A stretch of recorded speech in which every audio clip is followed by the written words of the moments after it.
We have early access footage sent directly from Blizzard to the channel. You're seeing the new Accursed Towers. You're seeing the new dungeon that will be coming with a new set, and we have the details of that new set as well. We are also taking a look at some of the first, in fact, the first footage I believe that we are seeing anywhere of the new 10 versus 10 PvP clan system. This clan system introduces the new Cursed Gear, which will be shown as well. Cursed Gear is a new type of legendary item that can be farmed both in PvP as well as the overworld. We have a lot of new information, and in the beginning, I want to take a footnote and say this was a notable step up from Blizzard in terms of communication, transparency, and providing all of this footage for you guys to see today. This video is actually quite exciting for me that I have the opportunity to present. I also got the opportunity to talk to some of the Diablo Immortal devs, ask questions that I know the community will want answered to, such as are the new PvP modes also including the stats coming from Valor badges,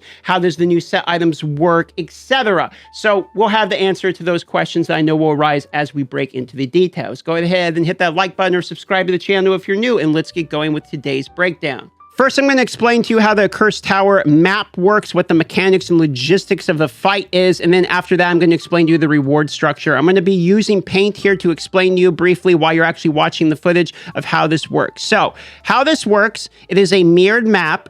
It is a map that goes diagonal like this. There is a tower here on your side next to your spawn. You spawn here, the enemy spawns here, and they have a tower as well. In the middle between both of you is an elongated type of room in which there are 3 more towers centered exactly symmetrically between the 2 areas. Because this is a mirrored map, this is the first balanced PvP map that does not have an advantage or disadvantage depending upon if you are attacking or defending. How this works is you need to get a combination of towers. Depending upon which towers you have, you will be receiving points.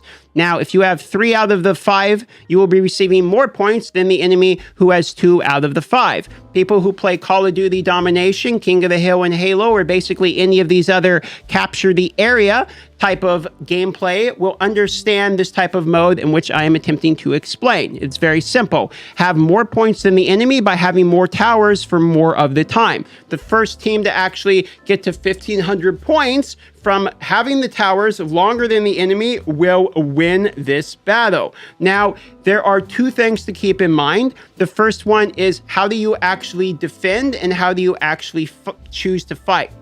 Now, in order to answer this, I need to show you the map.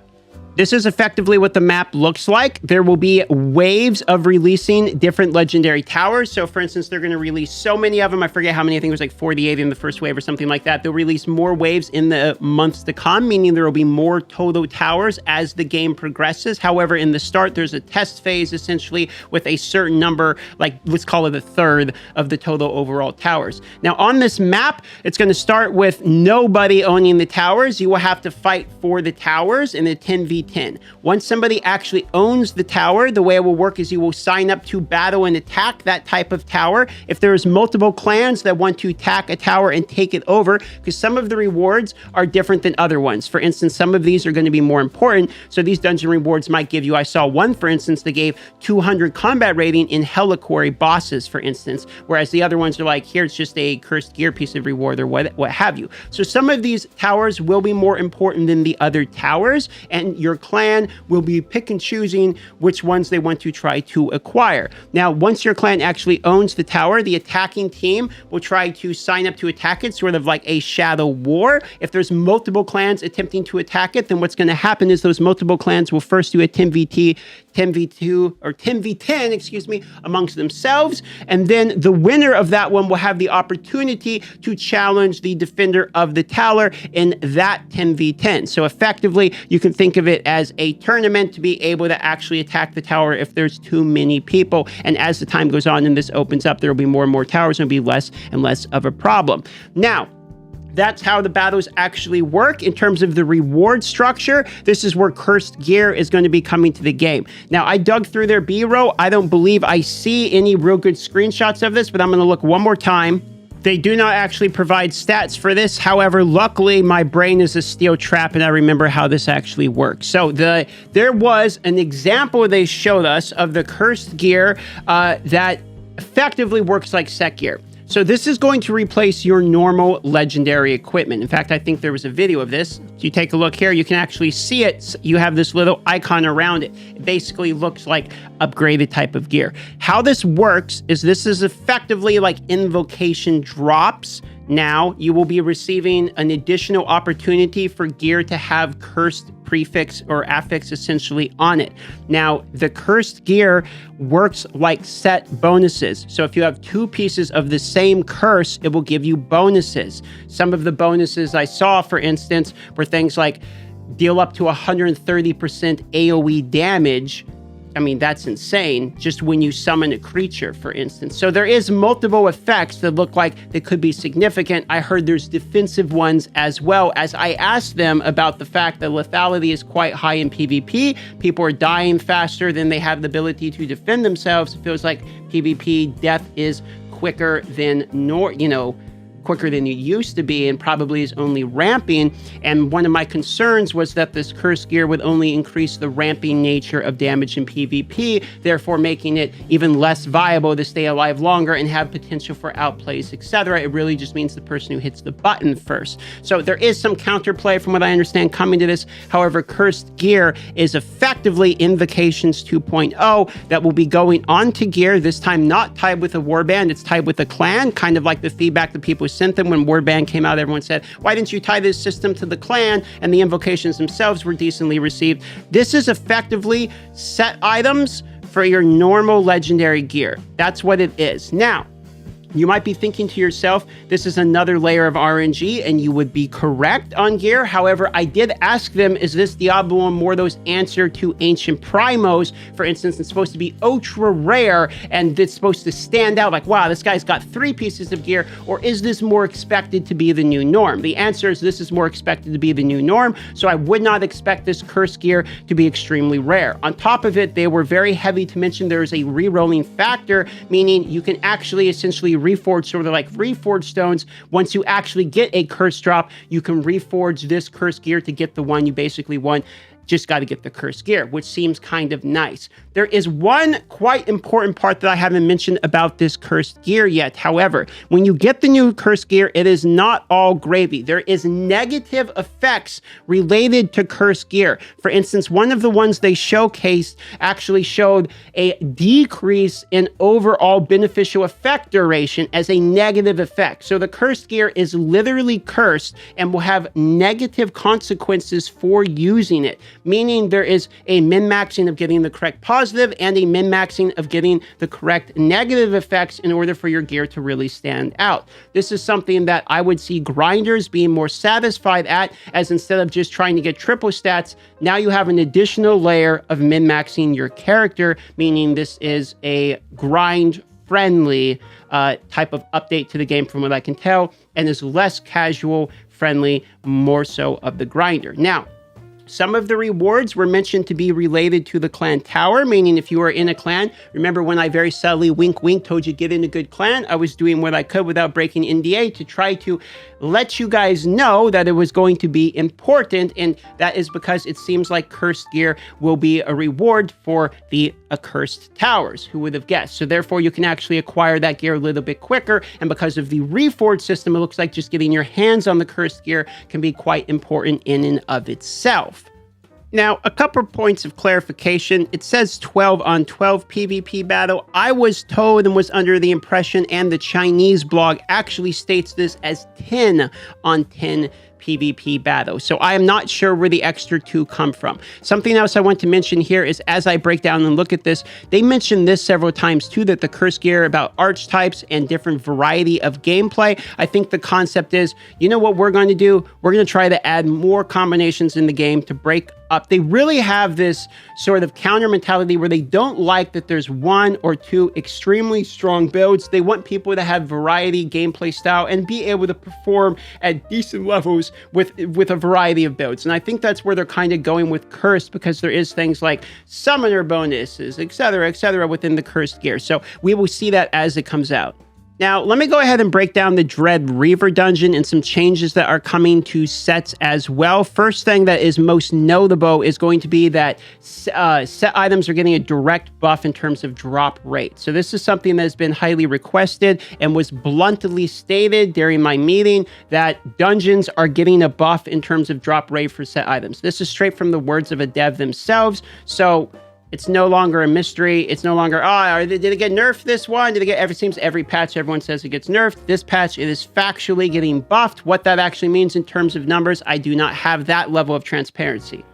Items are being reshuffled, and the following items will actually appear within the new dungeon. It looks like rings, for instance, will be at the new dungeon as well. This is also unlocked through a new story quest, so I would be expecting to continue the World Stone Shard story. And you know what? I want to say this right now. The lore, voice acting, and story in Diablo Immortal are highly underrated. And if you are a Diablo player that enjoys that, the last one that came in December, the major update from Stormpoint, whoever put it together, just from a lore story perspective in a mobile game, okay, which I know isn't really supposed to be an excuse for anything, but it is some of the best I've seen in terms of voice acting, story, and just overall enjoyable. I'm not talking gameplay at all, because I know Stormpoint is buggy, broken mess when it actually comes to the monsters. I'm talking from the artists who sat down and tried to be creative with it. I actually think they did a pretty good job, and I find myself legitimately being interested in the story coming, the next one, because of the bar set in December. I never find myself caring at all about stories. I'm typically the one to skip through every cutscene. I don't think I'm going to do it this next update. I enjoyed December's. Now, the new set that is arriving to the game is a poison-based set. So effectively how it actually works is it's going to increase your continual damage that is on an enemy, and the 6 piece is effectively going to put you into a poison rage state in which you're going to be increasing dot damage. Unfortunately, I did ask a clarifying question in what actually counts as continual types of damage over time, and that is only actual debuffs. So for instance, like things like Sleeping Battle that actually apply a debuff you can see on the bar are going to count towards this, whereas ground pool damage, for instance, will not count towards this set. So just to save you all the time of trying to figure that out. However, the Poison Rage state that you enter from the 6 piece does in fact count as a buff for yourself, so your own increased beneficial effect or negative from the curse gear, that's why I asked clarification here, is influenced by the beneficial effect duration. So therefore, if you are going to be using the Poison Rage 6 piece set, can remember that that does trigger you into an actual buff and can be affected. This is a good clarifying time for a couple other questions that arose. The primarily a very smart question by JT is All Business, asking about whether or not Valor badges will actually work in this new PvP mode. Now, this is an interesting answer. The life portion of the badges will count. The damage portion does not transfer. So you will be tankier inside of the new PvP Accursed Tower zone with higher badges, but you will not gain more additional damage. One additional very important point for my fellow PvPers is going to be that the 66% reduction of special effects that happens in Battleground, for instance, gyms, etc., will also be included within the Accursed Towers PvP. You should expect roughly your same strength minus the damage from the Valor badges, right? However, there's one other more important point, which is that they will also be some additional what they call clamps to health and damage related in the Accursed Towers as well. I don't know what that means in terms of algorithm, numbers, equation, whatever. I don't have the actual numbers. They didn't provide it to me. I'm sure they would not give me the actual numbers on that if I asked. However, it does look like they are tweaking it a little bit in terms of numbers, so you should notice some slight performance differences. Now, there is a bonus curse set effect called the Gloom Cast, from what I understand, that will give you additional primary attack damage. This one also works with Necromancer summons, meaning this is an additional way to stack Necromancer summon individualized primary attack damage, just like the Shao Bass set works, so will the new one. This is something that I think would stand out for Necromancers as soon as I saw that, and it was something I wanted to tell my fellow Necromancer min-maxers.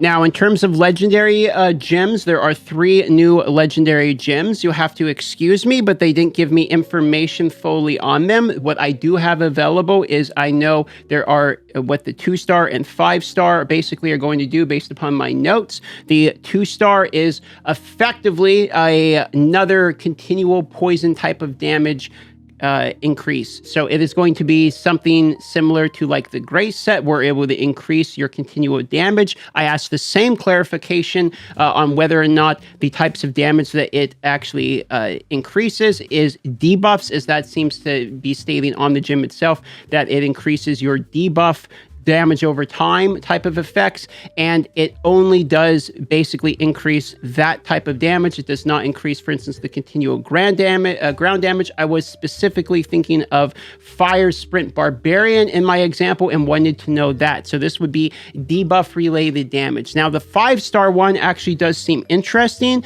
It is a ramping primary attack damage. I think, if I'm off the top of my head here, I think it was primary attack damage bonus plus an increase in attack speed, like as you continue the ramp, or something similar to that. And it definitely made me have pause for a moment for the Demon Hunter, as well as maybe potentially some Wizard builds. I think that this is a 5-star gem that now puts out damage instead of one that adds defensive capabilities like Phoenix, Ashes, Frozen Heart, etc. So normally 5-star damage gems do quite well, as this is going to be something that I think would definitely do more damage than some other gems. Therefore, Wells will pick it up and factually have a DPS increase, and they'll replace some of their other more defensive 5-star gems. So in terms of if you have your pearls or something like that available and you want to have a primary attack new one of the 5-star gems, it's time to save your resources. I tried mentioning that earlier, as well as legendary crest as well. Speaking of crest, there's one other upgrade that is coming related to rare crest. You can now run them in a 10 pop, so it will be faster to go through your rare crest. However, there is no buff in terms of drop rate. So to recap, the cursed gear is probably the largest part of the update, and is something that's sort of been sleeping on this update. We didn't expect to see whole new cursed gear. This will actually probably change some builds, in my opinion. Besides the actual cursed gear, the other obvious big update is the new 10 versus 10 PvP mode. And this new 10 versus 10 PvP mode is actually on a balanced map. You're going to notice PvE and PvP. That's because there seems to be some guardians between bridges, on towers, etc. As with most things in the game, the PvE is inconsequential, and it's mostly the PvP that's going to be the focus on this. I myself will spend a lot of time, like we see this man right here, dead on the ground, and I expect many of you will as well. Because this is 10 versus 10, I would highly expect to be playing.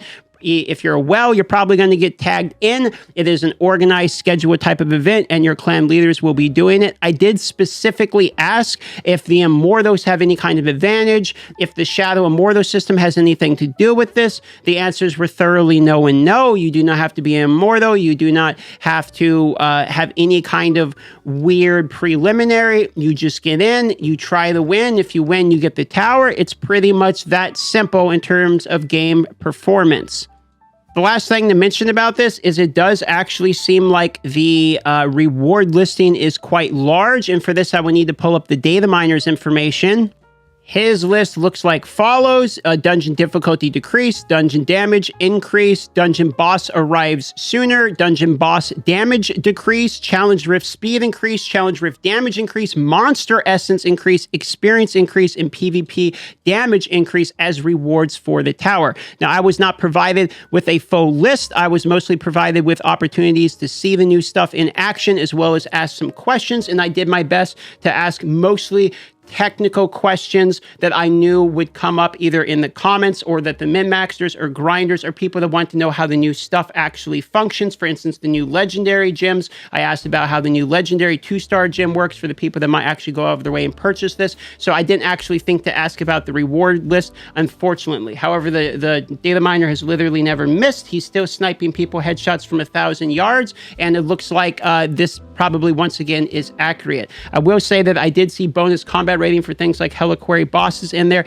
and the cursed gear is mentioned several times as being a major reward for this, so it does look like this PvP mode is going to be important. I did not get clarification on whether or not the rewards are only for the people that participate in the battle, but it is my understanding this for everyone in the clan. We will have to see.